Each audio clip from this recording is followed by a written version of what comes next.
Assalamualaikum warahmatullahi wabarakatuh.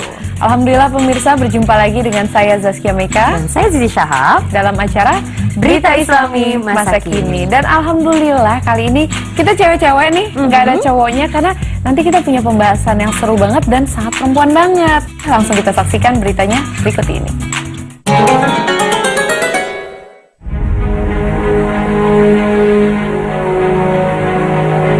Apa saja bentuk durhaka suami kepada sang istri?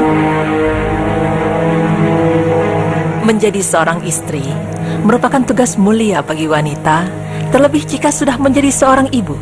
Istri memiliki peran yang sangat penting di dalam rumah tangga demi meraih kesuksesan sang suami dan keturunan mereka kelak. Karena di balik kesuksesan seorang suami selalu ada istri yang setia mendukung dan membantunya. Dan pemirsa, dalam Islam, suami merupakan perhiasan sang istri.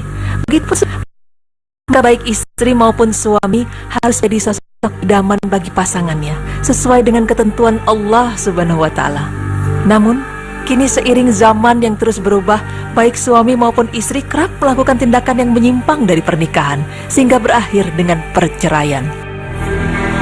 Ketika konflik rumah tangga menyapa, kata durhaka kerap terucap dalam hubungan suami istri. Bahkan tak jarang, sang suami pun tega melakukan kekerasan fisik hingga menelantarkan sang istri dan anak-anaknya. Lalu benarkah perilaku seperti ini dapat dikatakan sebagai perbuatan durhaka suami terhadap sang istri? Dan apa saja bentuk durhaka yang kerap dilakukan suami tanpa mereka sadari? Berikut penjelasannya.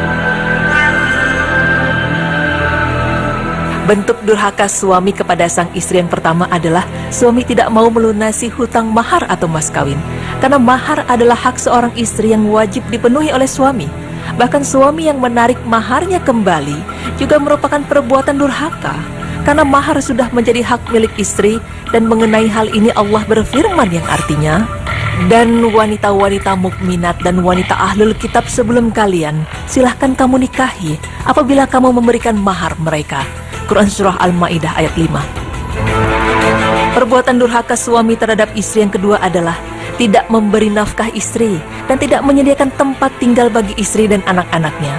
Karena hal ini merupakan kewajiban seorang suami untuk memberikan tempat tinggal yang layak sesuai dengan kemampuannya, sebagai tempat untuk menutup aurat mereka. Allah berfirman yang artinya, hendaklah orang yang mampu memberi nafkah menurut kemampuannya, dan orang yang disempitkan rezekinya hendaklah memberi nafkah dari harta yang diberikan Allah kepadanya. Allah tidak memikulkan beban kepada seseorang, melainkan sekedar apa yang Allah berikan kepadanya. Allah kelak akan memberikan kelapangan sesudah kesempitan. Quran Surah At-Talaq ayat 7.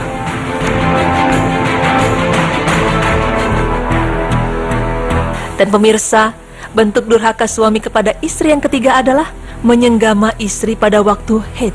Karena hal ini diharamkan menurut ijma ulama.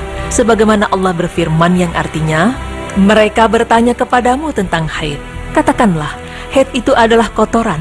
Oleh sebab itu hendaklah kamu menjauhkan diri dari wanita di waktu haid, dan janganlah kamu mendekati mereka sebelum mereka suci.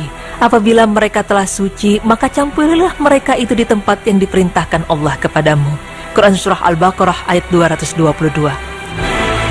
Sementara itu, jika dilihat dari sudut pandang medis, hal ini disebabkan tingginya resiko melakukan hubungan suami istri ketika istri dalam masa menstruasi. Di antaranya meningkatkan resiko infeksi dan resiko terkena endometriosis, yaitu membaliknya darah kotor menstruasi ke dalam rahim, bahkan organ tubuh lainnya. Karena kondisi ini mengakibatkan darah menstruasi menempel pada tempat yang tidak seharusnya, sehingga berkembang menjadi jaringan baru. Bahkan endometriosis dapat berkembang menjadi kista yang dampaknya cukup serius, seperti sulit memiliki keturunan. Keempat, seorang suami janganlah memperlakukan istri dengan kasar, terlebih menceraikan istri dengan sewenang-wenang, karena berbuat kasar akan menghilangkan rahmat Allah Subhanahu wa Ta'ala di dalam rumah tangga. Sebagaimana Rasulullah Sallallahu Alaihi Wasallam bersabda, apabila Allah menginginkan kebaikan pada sebuah rumah tangga, maka Allah masukkan kelemah lembutan pada mereka. Hadis riwayat Ahmad. Kelima, membiarkan istri berbuat nusyus atau melakukan perbuatan-perbuatan yang sifatnya menyakiti hati suaminya, seperti tidak taat kepada suami, menolak kebutuhan suaminya, bepergian tanpa izin suami, serta tidak bisa menjaga kehormatan dan harta suaminya. Bagi suami yang melakukan hal ini disebut dayuj, sebagaimana Rasulullah SAW bersabda, 3 orang yang tidak masuk surga, anak yang durhaka, dayuj, dan wanita yang menyerupai lelaki. Hadis riwayat Al-Bazzar Hasan. Dan pemirsa, bentuk durhaka suami kepada istri berikutnya adalah membiarkan mencari nafkah di luar kemampuan istrinya. Karena kewajiban mencari nafkah dibebankan kepada suami, bukan kepada sang istri. Allah berfirman yang artinya, dan hendaklah para wanita tinggal di rumah-rumah mereka. Quran Surah Al-Ahzab ayat 33.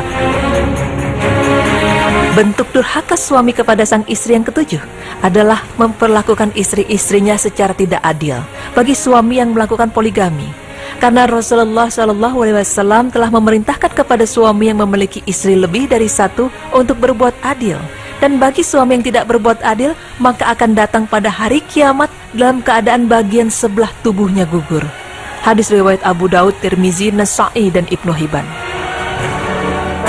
Dan pemirsa, sebagai seorang suami, janganlah menuduh sang istri berbuat zina tanpa adanya bukti yang sah, karena terdapat fitnah yang lebih besar dampaknya dari pembunuhan. Allah Subhanahu wa Ta'ala berfirman yang artinya, di antara 7 dosa yang membinasakan adalah menuduh wanita yang baik-baik dengan zina. Hadis riwayat Bukhari dan Muslim. Dan pemirsa, bentuk durhaka suami kepada istri yang terakhir adalah menempatkan sang istri untuk tinggal di satu rumah dengan saudara ipar laki-laki, karena dikhawatirkan akan timbul perasaan cinta di antara keduanya. Sebagaimana Rasulullah SAW bersabda, ipar adalah kematian. Hadis riwayat Bukhari dan Muslim. Nah pemirsa, demikian penjelasan mengenai bentuk perbuatan durhaka yang dilakukan suami terhadap sang istri. Semoga saja informasi ini bermanfaat untuk kita agar menjadi manusia yang lebih baik demi mendapat ridha Allah Subhanahu wa Ta'ala.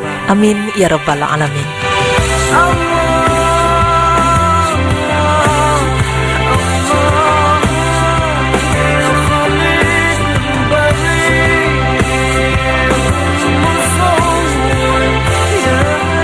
Baik pemirsa, untuk pembahasannya selanjutnya, kamu suka traveling kan Zi? Suka banget. Suka wisata juga kan?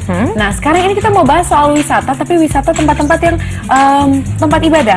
Wisata religi berarti Betul ya. banget. Di Dan mana? di daerah Asia. Oh, Nah makanya pas pemirsa nih banget. mungkin bisa buat jadi pilihan juga. Jangan kemana-mana, tetap di Berita Islami Masa Kini.